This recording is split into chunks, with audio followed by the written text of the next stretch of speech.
नमस्कार प्यारे विद्यार्थियों। आज अपन पढ़ेंगे प्राकृतिक वनस्पति तथा वन्य प्राणी का भाग 3। अपन ने इससे पहले दो भाग के अंतर्गत प्राकृतिक वनस्पति के बारे में बात की, उनके उसके बारे में पढ़ा। आज पढ़ेंगे वन्य प्राणियों के बारे में। वनस्पति की भांति ही भारत विभिन्न प्रकार की प्राणी संपत्ति में भी धनी है। यानी भारत में भी कई प्रकार के प्राणी पाए जाते हैं, जानवर पाए जाते हैं जो जंगलों के अंतर्गत निवास करते हैं। जीवों की लगभग 90,000 प्रजातियां मिलती हैं। यानी भारत के अंतर्गत जीवों की लगभग 90,000 प्रजातियां पाई जाती हैं। देश में लगभग 2,000 से अधिक पक्षियों की प्रजातियां पाई जाती है और ये विश्व की कुल 13% है। यानी भारत के अंतर्गत जो लगभग पक्षियों की 2,000 प्रजातियां हैं वे विश्व की कुल 13% है। और मछलियों की जो प्रजातियां हैं लगभग 2,546, वे विश्व की 12% है। भारत में विश्व की 5 से 8% उभयचरी, सरीसृप और स्तनधारी जानवर पाए जाते हैं। अब आपसे पूछ सकते हैं छोटे छोटे क्वेश्चन के, उभयचरी क्या होते हैं? तो ये जल और थल दोनों स्थान पर पाए जाते हैं। और सरीसृप जो रेंगने वाले जानवर होते हैं वो, और स्तनधारी जानवर जैसे इसके अंतर्गत दूध ग्रंथियाँ सक्रिय होती है, उसको अपन स्तनधारी जानवर कहते हैं। स्तनधारी जानवरों में सबसे अधिक महत्वपूर्ण है वो है हाथी। यानी आपसे पूछ सकते हैं कि भाई स्तनधारी जानवरों में हाथी सबसे अधिक महत्वपूर्ण है। ये असम, कर्नाटक और केरल के उष्ण तथा आर्द्र वनों में पाए जाते हैं। एक सींग वाले गैंडे अन्य जानवर है। एक सींग वाला गैंडा कहाँ पाया जाता है? आपको ये ध्यान रखना है कि एक सींग वाला गैंडा असम के अंतर्गत काजीरंगा नेशनल पार्क के अंतर्गत पाया जाता है। पश्चिमी बंगाल तथा असम के दलदली क्षेत्रों में रहते हैं। पश्चिमी बंगाल और असम के दलदली क्षेत्रों के अंतर्गत ये एक सींग वाला गैंडा पाया जाता है। कच्छ के रण तथा थार मरुस्थल में क्रमशः जंगली गधे और ऊंट रहते हैं। यानी गुजरात की साइड में जो कच्छ का रण है और रेगिस्तान जो राजस्थान के अंतर्गत है, वहाँ पर जंगली गधे और ऊंट पाए जाते हैं। भारतीय भैंसा, नीलगाय, चौसिंगा, छोटा मृग तथा विभिन्न प्रजातियों वाली हिरण आदि कुछ अन्य जानवर है जो भारत में पाए जाते हैं। ये ऊपर कुछ जानवर है, आपको ध्यान रखना है कौन से जानवर पाए जाते हैं। बाकी सभी को ध्यान है भारत में कौन कौन से जानवर पाए जाते हैं, लेकिन विशेष रूप से कुछ जगह क्षेत्र है वहाँ पर ये विशेष रूप से पाए जाते हैं। और भारत में बंदरों की भी कई प्रजातियाँ पाई जाती है। एक क्या आप जानते हैं ब्रैकेट के अंतर्गत है, भारत जीव सुरक्षा अधिनियम सन 1972 से लागू किया गया था। यानी जीव सुरक्षा अधिनियम भारत में कब से लागू किया गया था? 1972 के अंतर्गत। अब पढ़ेंगे अपन औषधीय पौधों के बारे में। भारत प्राचीन समय से ही अपने मसालों तथा जड़ी बूटियों के लिए विख्यात है। आयुर्वेद में लगभग 2,000 पादपों का वर्णन है। यानी जो आयुर्वेद है उसके अंतर्गत कितने पादपों का वर्णन मिलता है? लगभग 2,000 पादपों का। उसमें से कम 500 का निरंतर उपयोग में आते। यानी 2,000 पादपों में से 500 का अपन निरंतर उपयोग करते हैं। विश्व संरक्षण संघ ने लाल सूची के अंतर्गत 352 पादप की गणना की। यानी जो रेड डाटा बुक है उसके अंतर्गत ये 352 पादपों की गणना की है जो इनमें से 52 पादप अति संकटग्रस्त है। यानी इसके ऊपर अति संकटग्रस्त है, ये मेरी लुप्त होने के कगार पर है। और 49 पादप को भी नष्ट होने का खतरा है। भारत में प्राय औषधियों के लिए उपयोग होने वाले कुछ निम्नलिखित पादप है। यानी ये कुछ पादप दिए गए, कुछ औषधीय पादप है, उनके बारे में आपको थोड़ा ध्यान रखना पड़ेगा कौन सा पादप क्या काम में आता है। सबसे पहले है सर्पगंधा। अब ये क्या काम आता है? ये रक्तचाप के निदान के लिए उपयोग होता है और केवल भारत में ही पाया जाता है। यानी ब्लड प्रेशर जो बढ़ता है उसको कंट्रोल करने के लिए इसका उपयोग किया जाता है। जामुन पके हुए फल से सिरका बनाया जाता है जो वायुसारी और मूत्रवर्धक है और इसमें पाचन शक्ति के भी गुण पाए जाते हैं।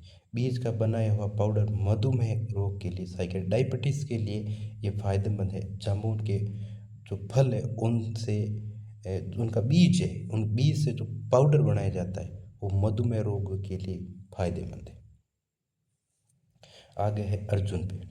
ताजे पत्तों का निकाला हुआ रस कान के दर्द के इलाज के लिए सहायक है और रक्तचाप की नियमितता के लिए भी लाभदायक है। यानी अर्जुन के जो पेड़ के पत्ते हैं उनसे जो निकलने वाला रस है उन रसों का उपयोग कान के दर्द के लिए किया जाता है। यानी कान का दर्द होता है, अगर इनके पत्तों से जो रस निकाल के कान में डाला जाता है तो कान का दर्द ठीक हो जाता है और ये रक्तचाप को भी बढ़ने से रोकता है।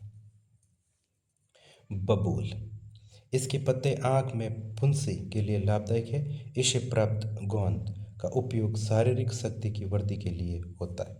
नीम जैव जीवाणु प्रतिरोधक है। नीम जिसके बारे में आप सभी जानते हो। तुलसी तुलसी का पादप जुकाम और खांसी की दवा में उपयोग होता है। अब है कचनार।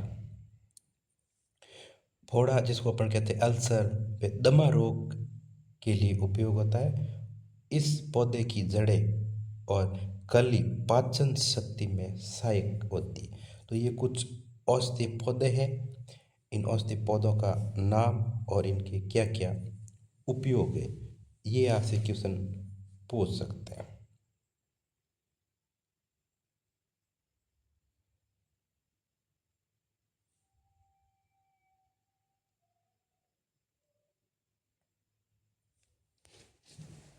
भारत विश्व का अकेला देश है जहाँ शेर और बाघ दोनों पाए जाते हैं।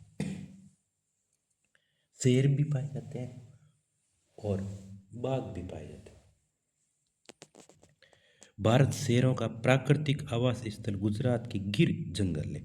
यानी प्राकृतिक आवास जो शेरों का है वो है गुजरात का गिर जंगल। बाघ मध्य प्रदेश तथा झारखंड के वनों के अंतर्गत पश्चिमी बंगाल के सुंदरवन और हिमालयी क्षेत्रों में पाए जाते हैं। यानी बाघ मध्य प्रदेश झारखंड के वनों के अंतर्गत भी और पश्चिमी बंगाल के अंदर जो सुंदरवन के डेल्टा है, सुंदरवन का जंगल है वहाँ पर और हिमालय क्षेत्रों में भी पाया जाता है। और एक तेंदुआ भी पाया जाता है। दो बिल्ली जाति के सदस्यों में तेंदुआ भी यानी जो लेपर्ड है वो। हिमालय क्षेत्रों में पाए जाने वाले जानवर अपेक्षाकृत कठोर जलवायु को सहन करने वाले होते हैं। यानी हिमालय क्षेत्रों में पाए जाने वाले जानवर वहाँ की जलवायु कैसी होती है? ठंडी जलवायु होती है, बर्फ गिरती है, यानी वहाँ पर वो रहने के अनुकूल है। जो अत्यधिक ठंड में भी जीवित रहते हैं। लद्दाख की बर्फीली ऊंचाइयों में याक पाए जाते हैं। यानी आपसे पूछ सकते हैं कि भाई याक कहाँ पर पाया जाता है?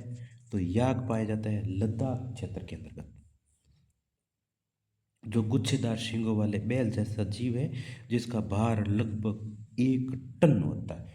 बड़ा शरीर होता है इसका, लंबे लंबे बाल होते हैं और वो लद्दाख क्षेत्र जो पूरा बर्फीला क्षेत्र है तो ये जानवर उन बर्फीले क्षेत्रों के अंदर जीवित रहने के लिए अनुकूल है। तिब्बतीय बारहसिंगा भारल जिसको अपन नीली भेड़ भी कहते हैं, जंगली भेड़ कियांग, इन्हें तिब्बती जंगली गधे भी पाए जाते हैं। कहीं कहीं पर लाल पांडा भी कुछ भागों में मिलता है। तो ये हिमालय क्षेत्रों के अंतर्गत पाए जाने वाले जीव हैं। भारत में अनेक रंग बिरंगे पक्षी पाए जाते हैं। बहुत सारे रंग बिरंगे पक्षी हैं जो भारत के अंतर्गत पाए जाते हैं, जिसके अंतर्गत जैसे मोर, बतख, तोता, मैना, सारस तथा कबूतर आदि कुछ पक्षी प्रजातियां हैं जो देश के वनों और आदर्श क्षेत्रों में रहती है। हमने अपनी फसलें जैव विविधता पर्यावरण से चुनी। यानी खाने योग्य पादप के निश्चय से हमने बहुत से औषधि पादपों का प्रयोग कर उनका चुनाव किया। दूध देने वाले पशु भी प्राकृतिक द्वारा बहुत सारे जानवरों में से चुने, यानी अपन के क्या क्या उपयोग में आने वाले, जैसे कौन सी फसल अपन के उपयोग में आने वाली है उसको अपन ने अपनी आवश्यकता के आधार पर चुना। दूध देने वाले कौन से पशु है उसको अपनी आवश्यकता के आधार पर चुना। कौन से जानवर है तो बोझ ढूंढने वाले हैं उनको अपनी आवश्यकता के आधार पर चुना। इनमें मांस अंडे भी प्राप्त होते हैं। मछली से पौष्टिक आहार मिलता है और बहुत से कीड़े मकोड़े फसलों फलों और वृक्षों के परागण में भी मदद करते हैं। यानी बहुत सारे ऐसे छोटे छोटे कीड़े हैं, फल है और फसलों के अंदर वृक्षों के अंदर जो परागण होता है उनमें ये बहुत ही महत्वपूर्ण भूमिका निभाते हैं।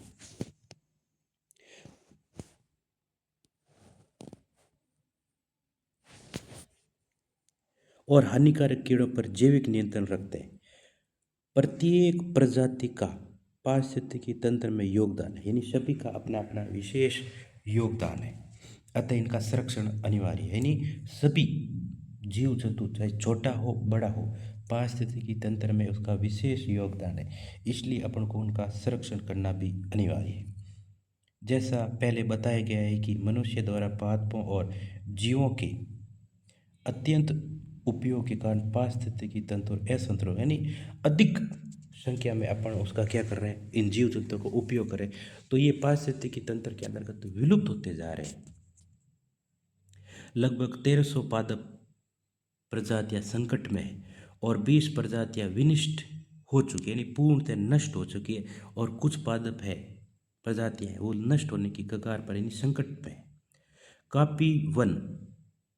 काफी वन्य जीवन प्रजातियां भी संकट में है और कुछ विनिष्ट हो चुकी, यानी बहुत सारी प्रजातियां पादप प्रजातियों के ऊपर संकट की स्थिति आई हुई है।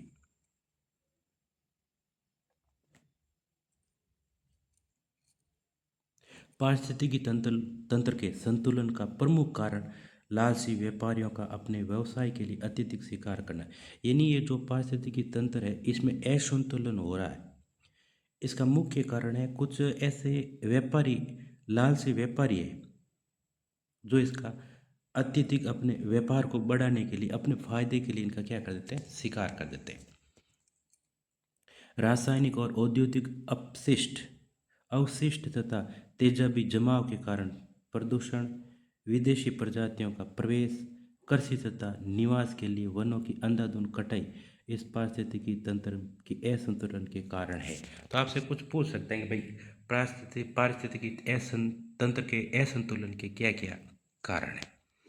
अपने देश की पादप और जीव संपत्ति की सुरक्षा के लिए सरकार ने अनेक कदम उठाए। अब सरकार के द्वारा इन पादप और जीव संपत्ति है या संपत्ति है इसको बचाने के लिए सरकार क्या क्या कदम उठा रही है। देश में 18 जीव मंडल जो आरक्षित क्षेत्र है वो स्थापित किए गए। इनमें से जैसे ये सुंदरवन है, नंदा देवी, मन्नार की खाड़ी, ये आपको 4 5 या 18 है, ये नाम आपको याद रखने हैं। इनमें से कोई भी पूछ सकता है कि भाई देश के अंतर्गत जो 18 जीव मंडल है उनमें से 2 का नाम लिखो, 3 का नाम लिखो, 4 का नाम लिखो, और थोड़ा ये भी करने की कोशिश कीजिए कि ये कौन से जो जैव आरक्षित क्षेत्र है किन राज्यों में पाए जाते हैं। ये इसके अंतर्गत आपको दिया है मैप के अंतर्गत। आप एक बार मैप को अपनी किताब के अंतर्गत अच्छी तरीके से देखेंगे और इनके बारे में और जानकारी इकट्ठा करने की कोशिश करें कोई नहीं किन किन क्षेत्रों में पाए जाते हैं और यहाँ पर कौन कौन से पशु पक्षी पाए जाते हैं। सन 1992 में सरकार द्वारा पादप उद्यानों को वित्तीय तथा तकनीकी सहायता देने की भी योजना बनाएगी। यानी 92 के अंतर्गत सरकार द्वारा ये भी योजना बनाई गई कि पादप उद्यानों को अपन वित्तीय सहायता प्रदान करें, तकनीकी सहायता प्रदान करें। शेर संरक्षण, गैंडा संरक्षण, भारतीय भैंसा संरक्षण तथा पारिस्थितिकी तंत्र के संतुलन के लिए भी कई योजनाएं बनेगी। यानी कई ऐसी योजनाएं थी जिसके अंतर्गत शेर संरक्षण के लिए भी, गैंडों के संरक्षण के लिए भी और भारतीय भैंसों को बचाने के लिए भी योजनाएं बनाएगी।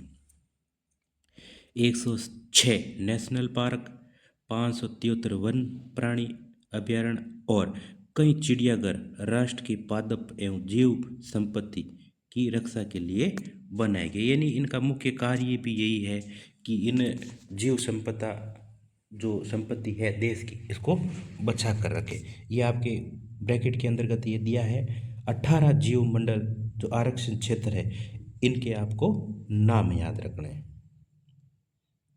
फिर है ये ब्रैकेट के अंतर्गत प्रवासी पक्षी।